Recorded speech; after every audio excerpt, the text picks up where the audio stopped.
Good morning, everyone. This is Drew McMahon. Thank you all for joining us this morning. We are just breaking 9 o'clock, and we are going to just give a couple more minutes for everybody else to log in. So we should be starting in just a few minutes.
All right, good morning, everybody. Thank you all for joining. We are getting ready to start the 5 layers of school safety, and I'll be the host for that. My name is Drew McMahon, and I am the Director of New Business for Charter School Capital.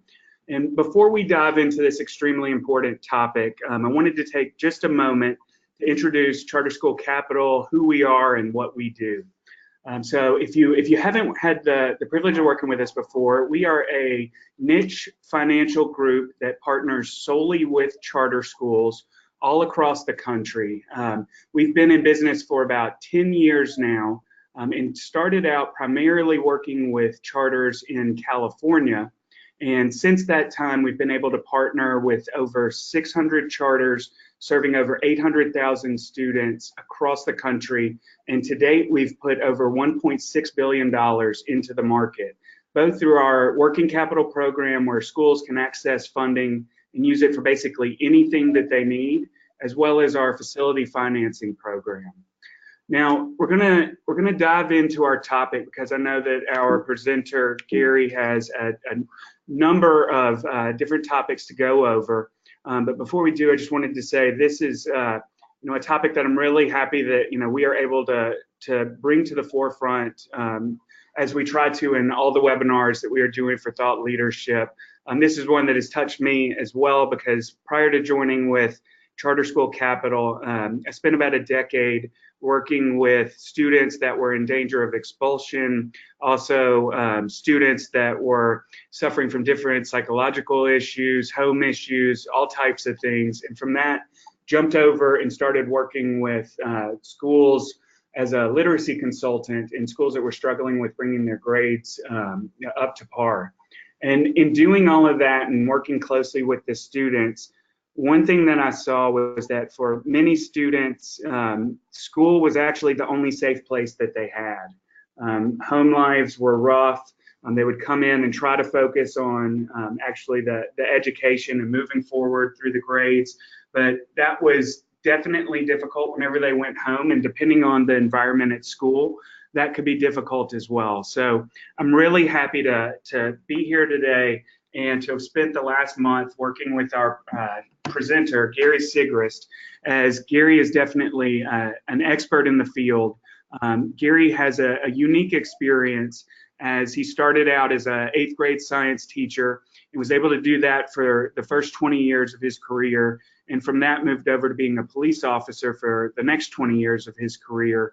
And in his tenure at those positions, Gary also served as a safety director, working for Southwestern City Schools, one of the largest districts in Ohio. He's also been able to help monitor the Homeland Security grant, and he's helped to develop school safety plans and in-services for schools all across the country. Without further ado, it's my pleasure to introduce Gary Sigrist to you all. I hope you're able to garner as much information from him as I've been able to. So Gary, I'll pass it over to you. Okay, if you'll go ahead and let me have the screen so that I can put the slideshow up. Perfect, you should have it now. Got it. All right, so again, my name is Gary Sigrist, and I have a weird career because I spent 30 years in education, and 22 of those 30 years I was also a police officer. So I did them both at the same time. And that kind of gave me training that a lot of people don't have the opportunity to get. And so we had received the Readiness and Emergency Management and Schools grant twice from Homeland Security and the U.S. Department of Education. So if you take the training that I received from law enforcement plus specific training that I received from the U.S. Department of Education and Homeland Security, that's really where I got my background. And so as we start this, it's important to understand a couple of things. First of all, thank you for taking time out of your day. As an administrator, I knew that sometimes an hour was a luxury just to be able to get some more information. I'd also like to thank Charter School Capital for presenting this at no cost to anyone who wanted to sign up. I think that's very important, because what I have found in my experience is that schools are begging for information, but they sometimes lack the funding to get that information. So there is no one thing that we can do in order to make our schools 100% safe. And I always, when I'm talking to a large school district or a small school, and I ask them, I said, you know, if I gave you $1 billion, do you think you could make your school 100% safe? And you can spend that $1 billion on anything you want except turning your school into a prison.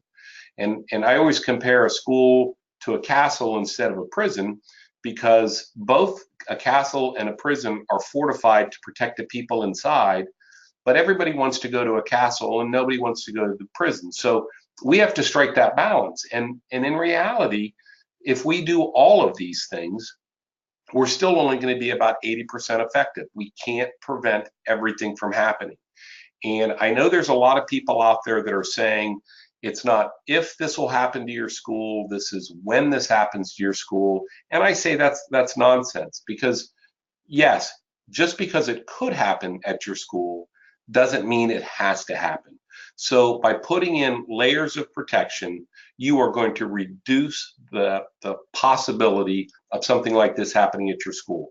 Now, it's important that we look at the emergency management philosophy, because schools cannot do this alone. And in the beginning, schools tried to do that. They came up with plans, they came up with ideas on keeping their students safe, but they didn't work with their first responders, their police, their fire, their EMS. You know, schools are experts in helping children grow into young adults and teaching them what they need to know to succeed in this world. But they're not experts at emergency management. Our first responders, they're the experts on how to respond to an incident, but they're not an expert on how we help children grow. So just as a school can't do this on their own, they also can't have first responders come in and say, you should do this. It's a collaborative effort. And so if I could convince you to do anything tomorrow, would be to contact your police, your fire, your emergency management administration, where in your county or in your state, and say, how can we work together to keep our staff and students safe? So I always like to start out by asking, what is an active shooter? And this is the Homeland Security definition, the FBI definition. And basically they say it's an individual actively engaged in killing or attempting to kill people in a confined and populated area. And all of us would agree that Parkland, Columbine, Sandy Hook were active shooter events.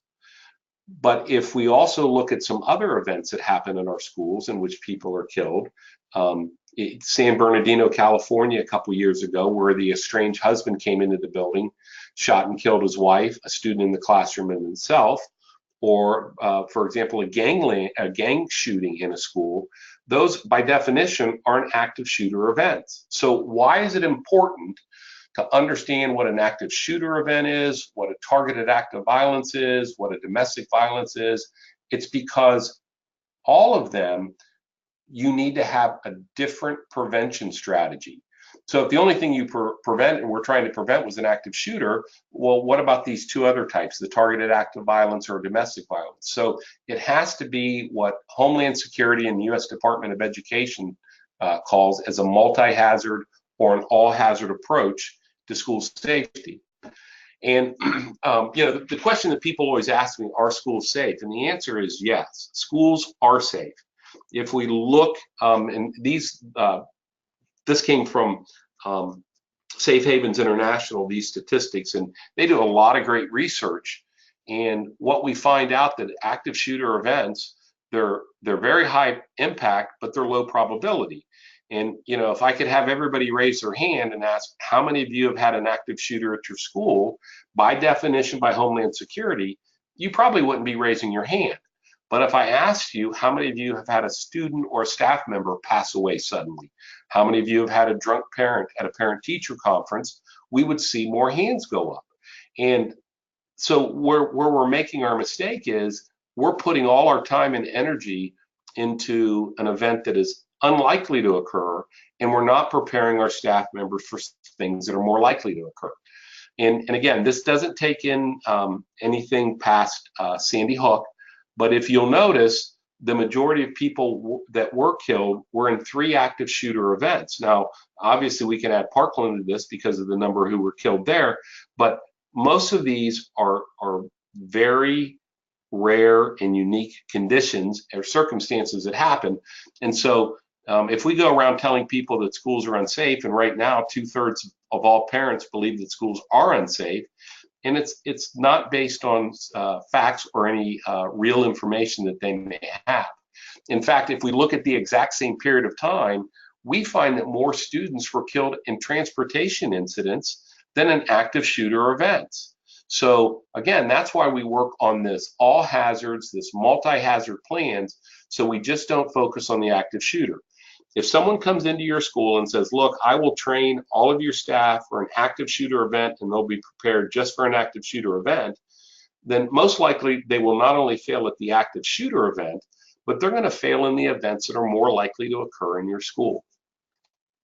So as we look to create these layers that will help you reduce the risk that may happen in your school, the first thing we need to look at is emergency management.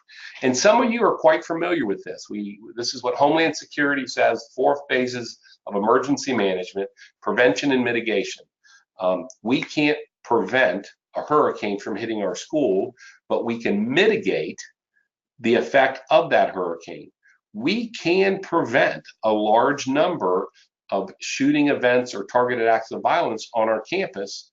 So we still have to have the mitigation for that as well, but let's work on prevention, because I would much rather prevent than have to respond. So the preparedness, that's your creating of your emergency operation plans, making sure that all your staff members know what the plan is and have an emergency response plan. When we look at the response, what exactly are you going to do? How is this going to work with your first responders? And then the stage that a lot of people tend to forget is the recovery period. And if you have a significant event in your school, we need to get back to school as quickly as possible and deal with the emotional trauma that goes on with the event. Drew talked about students who come to school with issues that negatively impact their learning. A large number of our students are coming to school with PTSD simply because of where they live, and we're not treating that. And so you have to have that recovery piece in your plan. So, for example, if we go back to the student or staff member that suddenly passes away, that's going to have a negative impact on your school. Do you have counselors that are there to help the staff and students deal with this emotional issue? So, and it's a circle because it never ends. So, and Gary, real quick, I apologize for interrupting, but we just had a few people that emailed that they were having trouble with the audio. Could anybody out there that is able to hear us just type in the message bar that you are able to hear everything clearly? Thanks so much. Appreciate it. Gary, feel free to go back to it. Apologize for interrupting you. Hey, there's not a problem. I'm hoping that everyone can hear me because I'm struggling with a summer cold, which are the worst colds to have. We got several people, Gary, that did. So it must have just been a few others that were having issue with the volume. So please continue. Okay. Apologize for interrupting. Not a problem. So when I worked for Southwestern City Schools, we created this. We worked with our first responders, and we created this all hazards emergency operation plans for the district level, and then we created emergency response plans for the building level. So this view that you're seeing, and some of you probably have a notebook just like this somewhere sitting on a shelf, and it has all the hazards that Homeland Security wants you to be prepared for. And you can't create this on your own. You need to have your first responders helping you because, again, they are the experts. For example, now those of you that were in education, back in 2008, 2009, when we had the swine flu, H1N1, we worked with our Board of Health to develop our pandemic plans. So you have to have everything in place with your first responders because they're the subject matter experts. And let me see if I can get this to move. Okay, so layer 2 is you have to use the incident command system, training for administrators. Now, I'm hoping that every administrator that's out there that's listening today has taken the incident command system, IS 100 incident command system, and it explains how we operate in an emergency and why it's important that you understand how the incident command system works is because when you have an event at your school and it's the first 5, 7, 10, 15 minutes of that event, you are the incident commander. You are the one who's in charge of everything that's going on in that building and the event. Well, soon police and fire will come on scene, and now you're in what's called unified command. So police and fire take care of if it's a criminal issue or if it's a fire or a hazmat, but you as the building principal are still in charge of the staff and students. You just can't make a decision on your own unless it goes through the unified command. An example that we had a principal who lacked the training, and there was a hazmat situation at their building. They relocated all the staff and students to another building. Police and fire were on scene, and the principal on his own decided, I'm just going to have the parents come and pick up their kids. But he didn't run that through unified command. The fire chief put a stop to that immediately because he didn't know where the hazardous material was and if there was anything that might have posed a risk to parents coming on. So we had a large problem that we were able to work through because the principal didn't understand the incident command system and how unified command works once it's on their first responders are on the scene. Now, how do you take that course? You go to the Emergency Management Institute and you take it online. It's a free course. It's a 3-hour course. But Homeland Security and the U.S. Department of Education recommend that every school administrator have that IS 100. You have to do your staff training, fire drills, severe weather, class evacuations, stay put, secure perimeter, reverse evacuations, intruders, lockdown with an active shooter. Hopefully all this terminology is familiar with you. A lot of people, what they tend to forget to do is a class evacuation.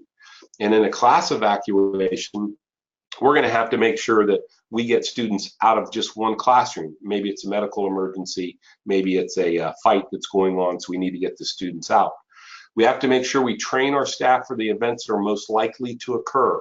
And if you look at those, I spent 26 years in the classroom before I became the district safety director, and we had every one of those situations occur at my school and at schools in my district. We did not have one active shooter event. So again, let's train people for what's most likely to happen. I talked about class evacuation earlier, and I use this picture here not because I want to second guess the school resource officer in this situation. Some of you might remember this picture because it went viral. There was a student who was insubordinate to the teacher. And so the teacher called the principal, and the student was then insubordinate to the principal, and then they called the school resource officer. Now, in the state of Ohio, where I work, this child could actually be charged with a crime, disorderly conduct. However, it is never our goal to arrest students at school. And so when the young lady was insubordinate, the officer placed her under arrest, and it was a physical arrest, and it was videotaped by the students. And what I like to do with this is, okay, let's take lessons learned. What did we do well? What would we do better or differently the next time? And this would have been a perfect time to have a class evacuation, get all the students out of the classroom except the one child who's misbehaving. And now the child doesn't have an audience. Now you can sit down with that child one-on-one where they have the ability to save face, where you have the ability to say, you normally don't behave this way. Is there something going on that we should know? How can we help you? And then if it still gets into an arrest situation, at least you're not going to have people videotaping it. But let's pretend that there's a medical emergency in your classroom. Your first response as a teacher is to deal with that medical issue. So you send all of your students to the classroom, another classroom, the classroom across the hall, and say, tell that teacher, I need 911, we have a medical emergency. And that way you can deal with the student without all the other students around to give help, and you can get help on the way as soon as you can. So layer 3, so we have a plan. We've trained in our plan. Our teachers have had the training, and so now we want to do exercise. And I show this, and people look at this and they immediately get scared. But this is really a simple process. And what we do is we look at our plans and we say, okay, let's test an element of our plan. And you test that element of your plan, and then you say to yourself, okay, what went well? What will we change? And a lot of times what you find out is your plans are well written, but you haven't trained well on it. So now you go back and you do training, and then you test the plan again, and you find out, okay, now they know how to follow the plan. They know what to do. Let's now test another part. And it's a continuous circle. And I've worked on everything from tabletop exercises where we've just had these conversations about what would you do in this situation, to full-scale exercise involving over 200 people simulating a coordinated complex terrorist attack.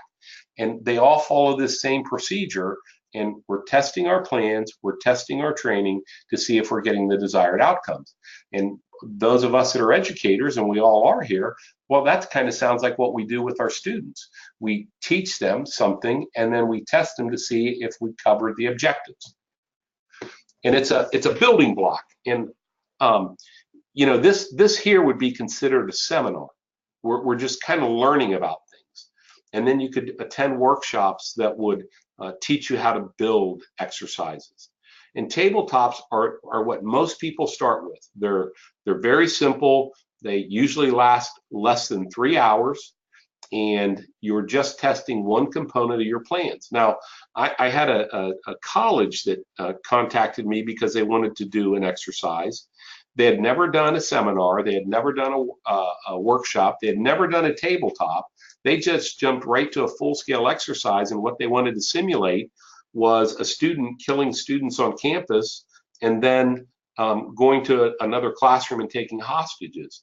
And the reason I said no is because they would have failed. An exercise is not designed to prove anything, it's designed to improve. So if you haven't taken the baby steps to get up to the full-scale exercise, then you're going to fail when you get to the full-scale exercise. So after we do the exercise, we have what's called an after-action review. And again, what did we do well? What would we do differently in the future?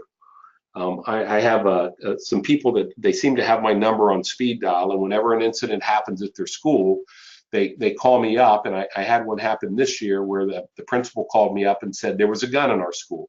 A student had a gun, and when the student found out that we were looking for him, he ran out of the building. He actually ditched the gun in the landscaping around the school and then took off running. They caught the child. It was on a Friday. They caught him that evening. They went back on Saturday and searched the school grounds, and they found the gun. And the principal called me up and he said, Gary, what did we do wrong? And my first question to him was anybody hurt? Nope. Did everyone go home at the end of the day? Yes. Then you didn't do anything wrong. What did you do well, and what will we do differently in the future? And you can also do that simply in one of your fire drills. If you're doing a fire drill to test secondary exits, so instead of having your staff leave and go to the normal, the primary route, they all have to go to the secondary route. So how did we do well? Well, it took a little bit longer. What would we do differently in the future?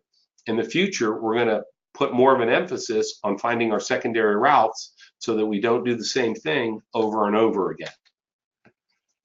So then layer 4 is when now we're starting to get into hardware and software. And the things that we've just talked about in the first 3 layers cost almost no money at all. And I think that's important because I've yet to work with a school or a school district where the superintendent had a room that was just filled with money that they rolled around in.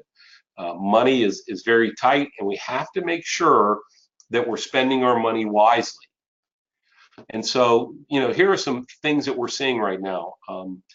Almost every school that I go to today, they now have this buzzer system. This became quite popular after Sandy Hook. However, Sandy Hook had this buzzer system, and it was able, and the shooter was able to defeat that system. However, it does add a nice layer.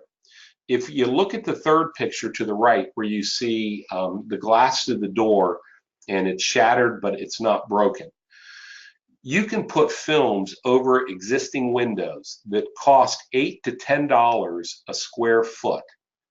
And I recommend in your older buildings that you do that at all entry points, because as we saw in Sandy Hook, what the bad guy did was he went to the windows beside the door, fired his weapon through those windows, the windows broke, and he then just walked in the broken window. If there would have been this layer of film over that window, the window never would have shattered into pieces, and it would have taken him up to 90 seconds just to get through. And 90 seconds is a long time if we're talking about delay, deter, deny. So I recommend that you have these buzzer systems where you can identify the visitor before they come in. It's a customer service piece. Good morning, welcome to Charter Schools. How may I help you? And the person says, I'm Mr. Sigrist. I'm here to drop off my son's lunch. And so they real quick check the student information system, make sure that I'm allowed to see my son. I'm allowed to see my son. So I come into the office, I drop off his lunch, and I leave. If I'm not allowed, if in the records it says I'm never allowed to have contact with my son, then I'm not going to let me in, because it would be a violation of custody issues. So they're really good tools to have. Training is important. You have to train your staff as well. For again, if I go in there, I hit the buzzer. They say, "Hi, welcome to charter school. May I help you?" And I say, "I'm Gary Sigrist. I'm here to see Drew. I have an appointment." Well, Drew should have notified the office that I was going to be there to see him at a certain time. And if Drew didn't do that, then the secretary should contact Drew and say, "Drew, are you expecting Mr. Sigrist?" And so it's a way of slowing down people from getting into our building. We're seeing a lot of door hardware now. And I do work with Texas State University, and they did a study, and they said that you improved your survival rate by 70% simply by being behind a locked door. And I'm not a big fan of these barricading devices. I like this one because it's ADA. The company that provides this actually gives to the law enforcement agencies a tool that they can defeat from the outside, so that in most of our shooting cases, the student either is a current or a former member of that school community. So if I put this device on the door and I shoot everybody in the classroom and then shoot myself, and so now everyone is either injured or dying, and law enforcement comes to get into that room, if we can't breach that room, that means people are not going to make it, because in our rescue task force, which we're using now in these active shooter events, we do that because of the Platinum 10 and the Golden Hour. If we can get to you within 10 minutes of you being shot and get you to the hospital within 1 hour, we are going to significantly increase your chance of survival. So if you decide to use these events, it is critical that you work with your police, fire, and the local building codes to make sure these devices are approved and accepted by them. Don't just start putting these devices on your door, because you could actually be doing more harm than good. You got to have a mass notification system. And this is important because we know that if there's an event, students are going to immediately start sending messages to their parents. And parents are going to believe the first message they get. And that's why it's important for you as a school to have a mass notification system and have pre-canned messages that you can deliver. The last thing you want to do in a crisis is try to draft a message. So if you draft these messages in advance, then all you have to do is fill in the details and send that message out. They can be voice messages, they can be text messages. The one thing that I want you to make sure that you can do is access your messaging system by your smartphone. And the reason for that is if you have to evacuate your building, if you're going to a secondary site, you're going to be away from your computer and you're not going to be able to send that message. So you need to have a smartphone app that will allow you to access, so you can send that message even if you're not inside your building. Camera systems. I'm telling you, these have grown by leaps and bounds. Anyone that doesn't have a camera system, or anybody who's contemplating upgrading your camera system, make sure you have an IP video system. And what that allows you to do is it allows you to access the video remotely. Some of you might have the systems in your building now that you can only look at a bank of screens, but if you're not in front of those screens, you can't see what's happening. With these IP systems, not only can you see what's happening inside the building, but in the event of an emergency, you can share that with your first responders so that they get real-time information from what's going on. There are apps, this is me, this is my company, Safeguard Risk Solutions. We have an app that allows people to access their emergency response plans either by their computer or through our free app. And the reason for that, some of you right now in your buildings probably have flip charts, and that's what we used to have in all of our buildings. But you know that those flip charts are expensive when you have to reprint them. And we also know that in today's society, if there's an emergency, people will run outside of a building without grabbing their emergency response plans, but they won't run out of a building without having their phone. So when you're considering getting any type of electronic emergency response plans. Make sure that you can get them on your smart device, and make sure that it's not internet dependent. You should be able to reach your plans even if you lose internet connectivity. Visitor ID system. This is a best practice. I recommend that everybody have a visitor ID system. You need to have a way to check people in.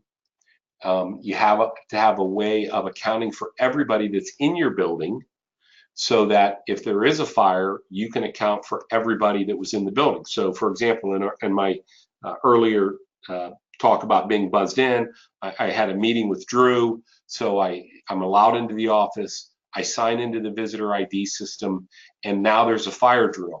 Well, the person who's in charge of those records will actually bring those records out to the command post, so they can say, hey, we had one visitor in the building. It's Gary Sigrist. He was with Drew. Let's make sure that Gary's out of the building as well.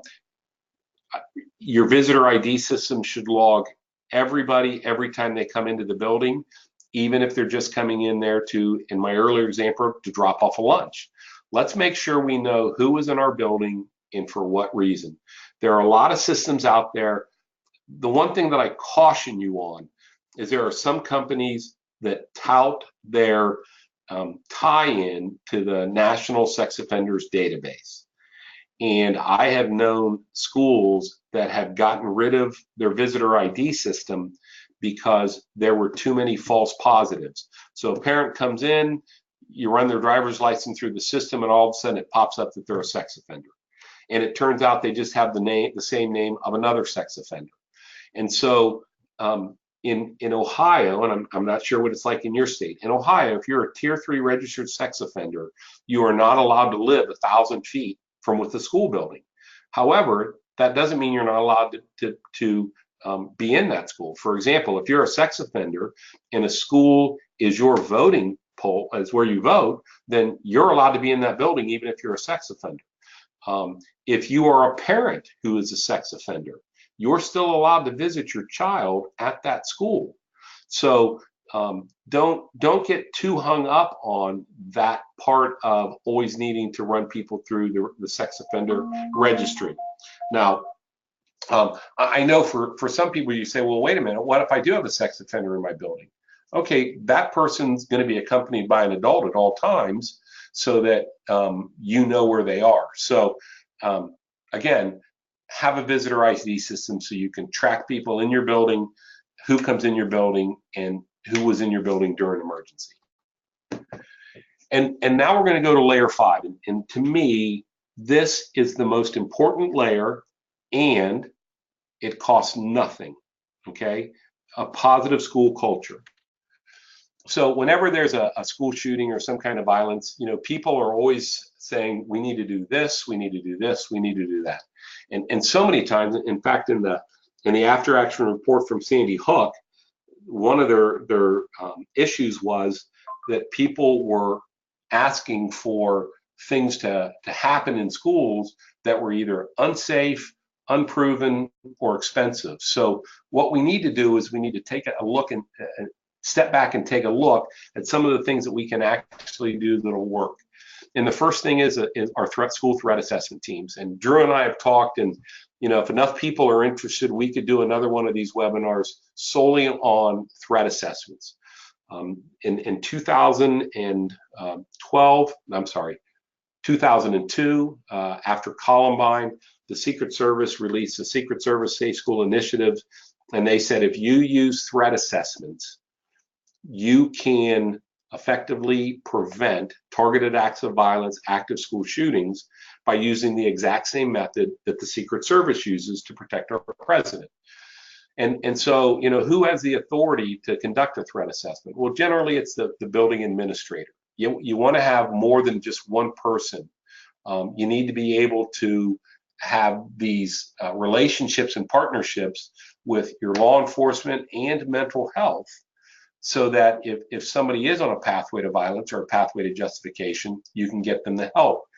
And there has to be a way for people who have concerns to report this. Anonymous tip lines, emails to the schools, hotlines, text a tip, anything. So if somebody has a concern, they can send it directly to the school, and it can be investigated. So, when you look at threat assessments, you got to reduce the risk of violence, but you have to determine, is it a transient or a substantial threat? So if a student walks out of my classroom, and remember, I was a police officer and a teacher at the same time, and I had students who thought I was strict. So a student walks out of my room and he says, I'm going to kill Mr. Sigrist. And my buddy who's next door, who's out in the hallway, said, wait, what did you say? I said I was going to kill Mr. Sigrist. Okay, tell me what's going on. Well, I just failed a test in his class, and now I'm not going to be able to play basketball this weekend. So you want to kill Mr. Sigrist? No, I'm mad. Okay, let's go down to the principal's office and have a conversation. So the principal calls the parents and said, look, this is what your son said today at school. We don't believe it's a serious threat, but we have to ask you a few questions. Do you have weapons in the house? And if you do, are they accessible to your child? And the parents say, we don't even have weapons in our house. We don't believe in that. There's no way he could do this. So now the principal says, okay, look, your child was mad. He was being an 8th grader. We're going to give him a warning. Could you reinforce at home that we don't talk that way at school? Now, if I do it again, then obviously we're going to have to go through some progressive discipline. Versus a substantial threat in which a teacher finds a notebook, and in that notebook they say, I'm going to kill Mr. Sigrist, and every day he eats lunch by himself at 11:30, and my grandfather keeps his guns in the cabinet in the basement, and he keeps the key to the cabinet in the tackle box in the garage. Now this person, we've stepped it up a little bit. We're going to have to involve law enforcement. We're going to have to do mental health people. So it's really important that we have a process in place. And the best thing is, and those of us that are educators and have been for a long time, we know that we need to stay away from any practice that has not been educationally proven by research. And this has been, and it's court acceptable. So even if something bad happens and you show you followed these processes, you're going to reduce the risk.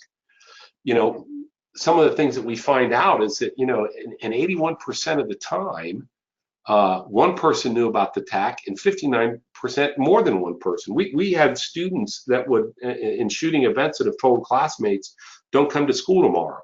We've had students say, look, if you come to school tomorrow and stand up here, you'll be able to videotape this. Some of these kids reported this to their parents, and their parents said everything from, well, that's none of your business, to kids saying, well, I didn't want to get in trouble. So there has to be that connection where adults can be approached and say, look, I have a concern with my friend. She's talking about suicide and I don't know what to do. So if you have that relationship with your students, then they're more likely to tell you things that cause concern to them in terms of school safety. I like to use Van Chambers. He's a perfect example. We had an event happen here in Columbus last year where a student brought a handgun to school, was walking down an empty hallway and was firing off this weapon.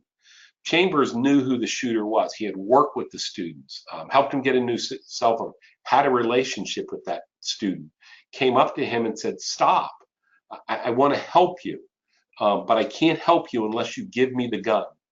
And that student, who he had a relationship with, handed him the gun, and it ended with no one being killed. That's because that person worked to create a positive relationship with his students. I use the Washington school shooting because there were indications that he had told a lot of people, I'm going to do something stupid that might be killed or in jail. And students alerted the counselors, but they weren't really sure what the schools did in response. And the schools did something, but did they do enough? Probably not, because the event occurred anyways. So you want to be able to prevent these from ever happening. There are some things you can do in creating that positive school climate. Include students. Let them, ask them where they feel unsafe. Give them surveys. There are a ton of surveys out there that you can measure your culture, and you can measure how safe students and staff feel.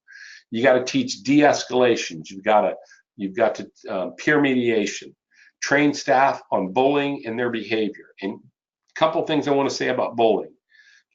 When I talk to most schools about bullying, they're only thinking about their students.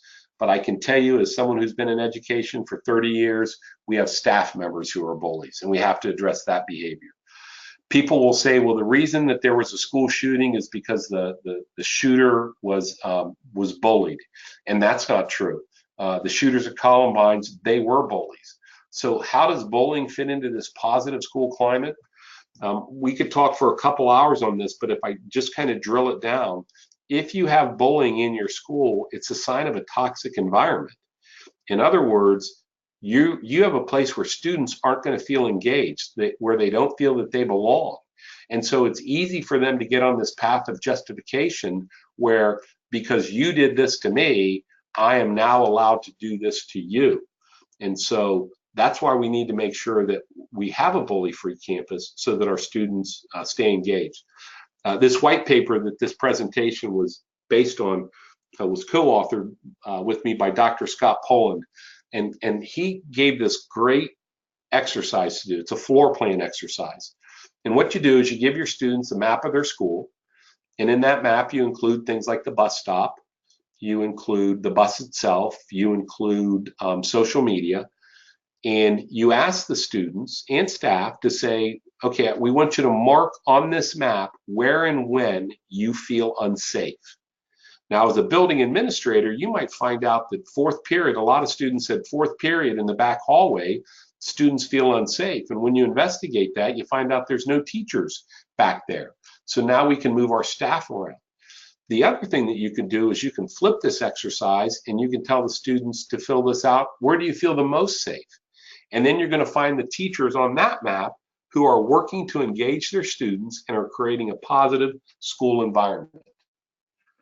So let's look at some suggestions for your parents. I know that a lot of us like to make sure that our kids have a computer and a TV and everything up in their room and their doors always closed. That's never a good idea. Be careful of media violence, and that includes video games. Now, please don't think that because a child plays a video game that is a third person or first person shooter in the game, that they're going to become a school shooter. However, we don't want to condition our students, our children, to play these games where the way you win is by killing people. Never lie to protect your child. Always make sure there is due process. When a school says to you, we really think your child needs counseling, here are some places you can go, follow up with that. And if you have firearms in your home, please make sure those firearms are secured, even if your children don't have mental health issues.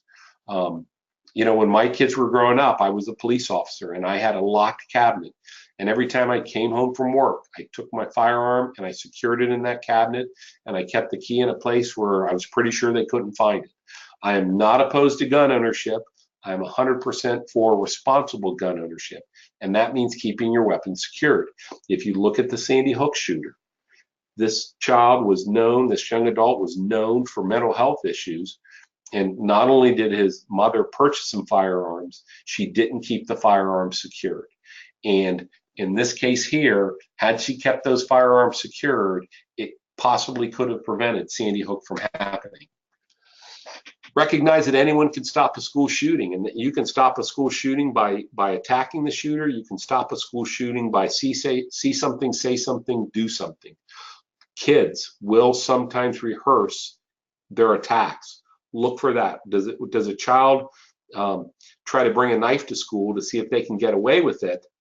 And if they get caught, they say, well, it's I apologize. I was at Boy Scouts last night. I was doing whittling, and I forgot. And if they get away with that, then they know that they could possibly bring a gun in. Physical security alone is not the answer. We can put in $70,000 bulletproof vestibles, but if our children are allowed to be in the building and they walk into there and we're not paying attention to them, the shooting is going to happen in the school, not in the vestibule. Make sure you have suicide and bullying prevention, good communication, and a positive culture. Reward excellence. Also make sure that you have anonymous tip lines. In the state of Ohio, that's required by law. I think it's a great idea for everyone. You shouldn't have to be forced to do that. I'm a big proponent of school resource officers. I have no problem with security officers, but make sure that there's also mental health. I'm opposed to arming teachers. Know the stats on real violence. Make sure we limit our access. I know I'm going kind of quick, and it's because I see we only have about 10 minutes left. Let's increase student participation and utilize safety pledges and surveys. And please do not make your crisis drills scary. There was just a story out of Pennsylvania today in which parents are upset because when they're going to do their training, they're going to have police come in and fire off blanks so that it adds a sense of realism. We don't need to scare our kids. The fourth R is so important. It's we have to build relationships with our students so they feel connected to the school. Nobody should ever wake up in the morning and say, hot diggity dog, I get to go to school today. But by the same token, no child should ever say, I don't want to get out of bed. I can't stand going to school. They should feel a part of it. So in summary, there's no one thing that you can do. It's a layered approach. You need to work with all your stakeholders, first responders, parents. Know your students well and learn to recognize behaviors that may point to violence. Have a school resource officer and mental health service support available.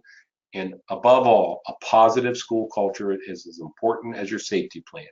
Make your students feel connected to the school. And with that, Drew, I will turn it back over to you. Perfect. Thank you so much, Gary. I appreciate all of that information. I know that all of our attendees do as well. We're going to take some time now just to answer some questions because, Gary, we have gotten a few from we have received a few questions from the audience. And folks, we've still got time, so if you would like to send in some more questions through the chat bar, please feel free. And also, Drew, questions that we don't get to, I will take those questions, I will answer all the questions, and I'll send them to you in a follow-up email. That's perfect. Thank you for being willing to do that, Gary. And so the first one is just a question about where people can receive more information, Gary. They were looking for the website for emergency management training. Oh, okay. Do you have that information readily accessible, or? Yeah. Just simply go to the type in REMS, R-E-M-S-T-A Center, REMS TA Center, and you will find so many things that are free from the federal government. It's awesome. The other one, if you want to take training through Homeland Security, FEMA, it's the Emergency Management Institute. Perfect. Thank you, Gary. Really appreciate it. Okay, now we've got another question, and I'm not sure which state this is coming from, Gary, as we've got viewers from all over the country. But their question was in regards to threat assessments. Their thinking was that Homeland Security provides grant funds for these assessments, and they were wanting to know if your organization provided these. Okay, so I think there's a discrepancy by threat assessment. What they're thinking about is a security and vulnerability assessment, I'm going to presume, and if not, type in a follow-up question or shoot me an email. My email address is on the screen, and you'll of course get it later. But a security and vulnerability assessment looks at your policies, your procedures, your lighting, your landscaping, your fencing, your sidewalks, your windows, your doors. That's a security and vulnerability assessment. And the REMS TA Center has a free app that will allow you to do that. I do them myself, and I'm more than willing to come out and do it, but I'm expensive. And the REMS TA Center has the Safe Assess, and it's free. Threat assessment is when you take somebody who's made a threat. One student over here is another student. I want to bring a gun to school tomorrow and shoot up my classroom. That is a threat assessment. And in a threat assessment, we're looking at that threat to determine, is this a substantive or is it a transient threat? And then that determines how we respond to that threat. So you got to make sure that they're you understand they're two separate things.